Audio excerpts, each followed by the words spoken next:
Hey, Jordan Rowland here from jordanrowland.com. Today I'm going to share with you some awesome exam techniques to help you master those exams. Okay, so let's start. The first thing you should be doing really when you're coming up to an exam is past papers. What you want to be looking for is the reappearing questions, those questions which keep coming up every single year, and they always have them in different subjects. It's just that question which it's slightly different every time, but it's the same general gist. You want to be mastering those ones because, you know, that's easy marks to get. You want to be timing yourself when you're doing these past papers because you're timed in the exam. And in the last week leading up to the exam, all you should be doing, all you should be concentrating on is past papers and the example questions, and brushing up on any that you get wrong. And question spotting, a bit of a risky strategy, so don't pin all your hopes on it. But if you look back through past exams, generally there'll be patterns, like every couple of years the same question will get asked or something like that. And you know, if you learn it and you're lucky enough and it happens, then you've got an easy exam. So it might be something worth looking at. But don't pin all your hopes on that, because if it doesn't work out, then you've screwed up. Terminology. So I'm just going to go through a bit of terminology with you because I don't know how many people actually look at this stuff, but this really comes down to if you want to get the maximum amount of points in that exam, then you need to know the terminology. So compare, and what you want to write when they ask about compare is just the similarities and differences. Really easy. All this stuff is easy, it's just, you know, learning it, because you get into an exam and they ask you contrast and you start comparing it, but you don't stress the similarities or the differences enough, or the unlikeliness of things happening, then you've screwed up and you're going to lose marks for that. So what this really is about, it's not about the revision or how much work you put into it. This is techniques for in the exam, so that you know how to get all those marks, because there is methods to exams. They're not just, it's not just about your knowledge, you know, you got to have knowledge of how the exams work as well. So contrast, stress the similarities, the differences, or the unlikeliness of things happening. The qualities in pros and cons, the events or problems. So the likeliness of events happening and things like that. That's what they really want for contrast. Criticise. Express your own judgment, your own opinions, and discuss the good points and the bad points. So they're all pretty similar, but there's differences there that are going to pick you up points if you learn them.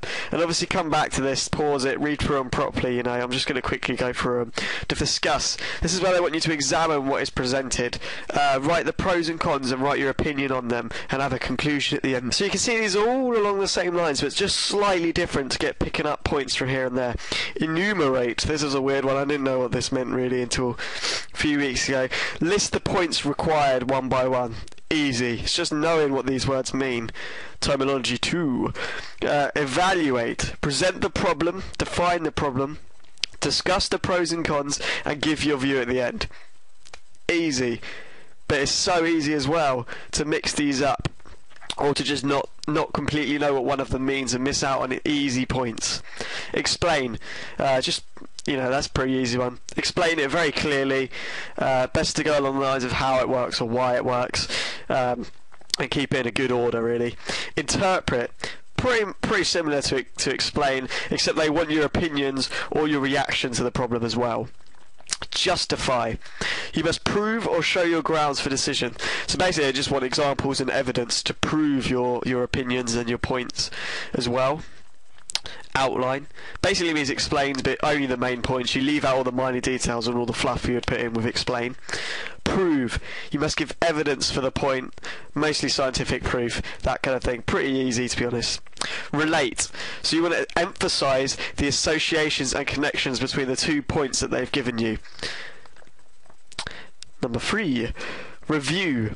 Analyse the problem, look at the problem, and comment briefly on each major point as you go through. So you want to make a point, comment on it, make a point, comment on it, and try and get them to flow together, because you get marks for that as well. Specify, give, state, or present. So you just want to give the major points in a brief, concise way. That's another quite an easy one. Summarise. Give the main points in a concise, condensed way, very similar to specify, give, state, and present, to be honest. It's just to give a brief outline of the main points. Trace. Give a description of the progress, or basically follow the events from the start. So you just want to make all the points from the start of whatever it is you're talking about. Like I said, none of those are really complicated. It's just knowing them all so that when you go into the exam, you're not getting confused between summarise or specify or review or trace. You need to know what each of these means so you can pick up the maximum amount of marks. Okay, so the night before, what you want to do is get loads of sleep and just relax, take a bath, play the PS3, do something that's not thinking about the exam, because those people that try and cram everything in at the last minute, they're just wearing themselves out. You're not going to retain the information properly. You're not going to understand it fully and be able to explain it properly. So you should have been revising a lot before this. This is literally just for in the exam and last minute things. If you want to revise, keep it light, don't cram or overload yourself, because you want to be fresh, you want to be at your best for the exam, you want your mind to be absolutely buzzing when you go in there, so that when you all the stuff you put down is just the best you could possibly give. You do not want to be crashed out, knackered, trying to write these exams, because it's just not going to work for you. The morning of the exam, you need to eat well. You don't want to have too much sugar. You want to have slow release energy foods, because you want to be your best. You want to give your best for these exams. You've been studying for years for these things. You don't want to go in there after drinking a Red Bull and eating a chocolate bar and feeling like crap because you're tired because you've been cramming the night before. You need to go into these things fresh. That's why you should have had a good revision plan in place before you went to these exams. If you don't have enough energy and you're having a sugar crash in the exam, it's going to mess you up. It's going to ruin the exam for you. Don't down an energy drink before you go in there. It's just such a stupid thing to do, because you're going to crash. And midway, especially long exams, midway through, you do not want to be sitting there falling asleep, eyes closing, because it's just going to suck. Be positive. This is another really important point. You've been preparing these exams for years, you're ready, you don't want to doubt yourself. Because when you go in there, if you go in there with the mindset that you're going to fail, that you don't know how to do it, then you're going to do badly. But if you go in with a mindset like, yeah, you know what, I know this subject, I know what I'm talking about, I understand these points, I can show the examiner that I have the knowledge here, then you're going to go in for a position of power, and you're going to be able to really do well in these exams. And don't compare yourself to other people, just because that guy over there did 4 hours more revision than you every night, just because that person over there answers every question in class or whatever, just don't worry about it. You need to think about what you know, what you understand. You can do it, because your mindset will affect your outcome. It will affect your exam. It affects everything in life, and it's just another one of those things. You need to go in being positive, which being positive also comes from preparation, proper preparation for the exam, proper revision, proper planning. Being consistent with your revision will help you to be positive when you know you've been doing enough revision and you know you have the knowledge and the understanding there. And brain dump as soon as you go in.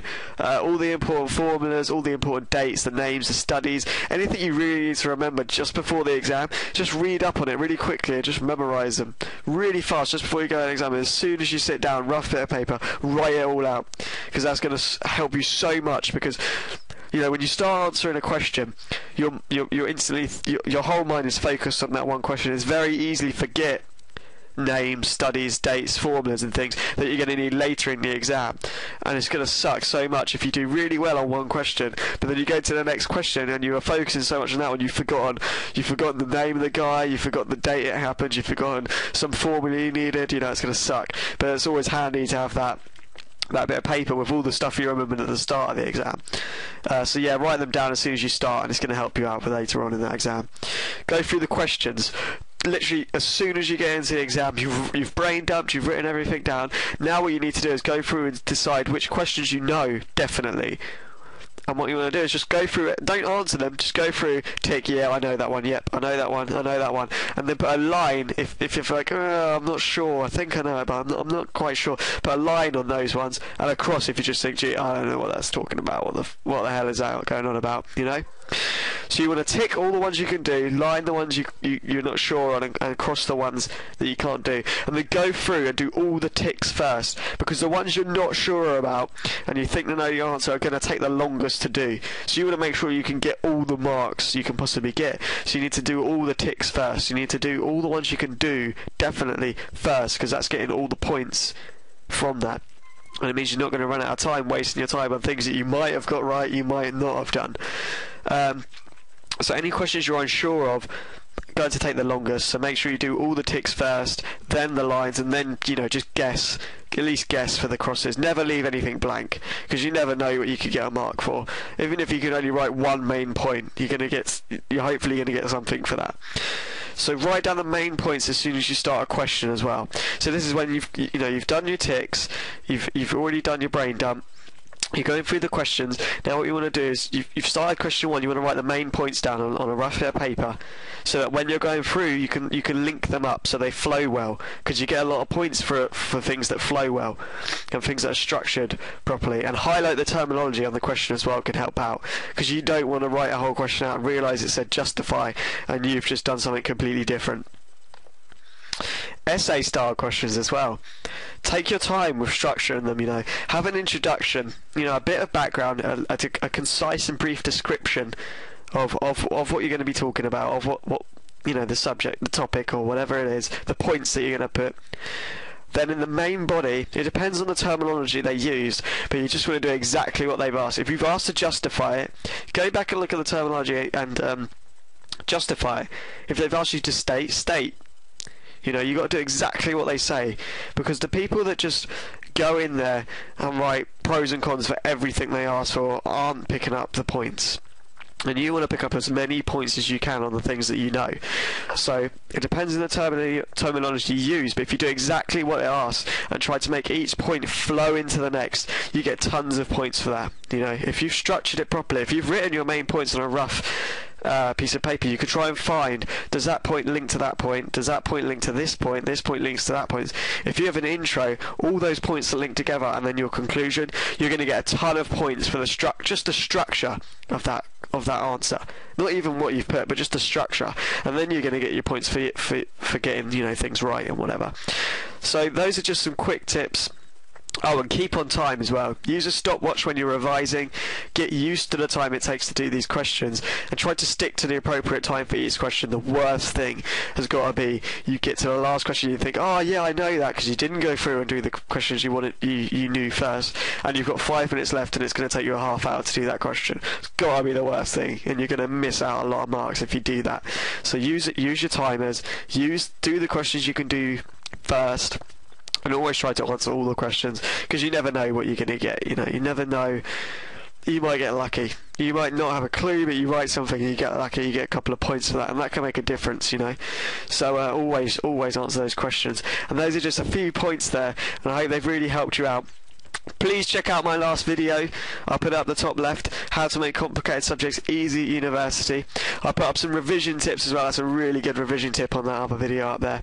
Subscribe to my channel to keep up to date with all the latest revision tips, all the latest exam techniques, how to make money online, and pay off uni debts and bills so you don't have to get a crummy part-time job. And check out my website, www.jordanruling.com, and I'm going to give you loads and loads of good value on that site, loads of things that are going to help you out at university regardless of what it is, and also some really good ways of making money so you don't have to get a crummy part-time job. Awesome. I'll see you soon, my friend. Jordan Ruling here. Thanks a lot for watching.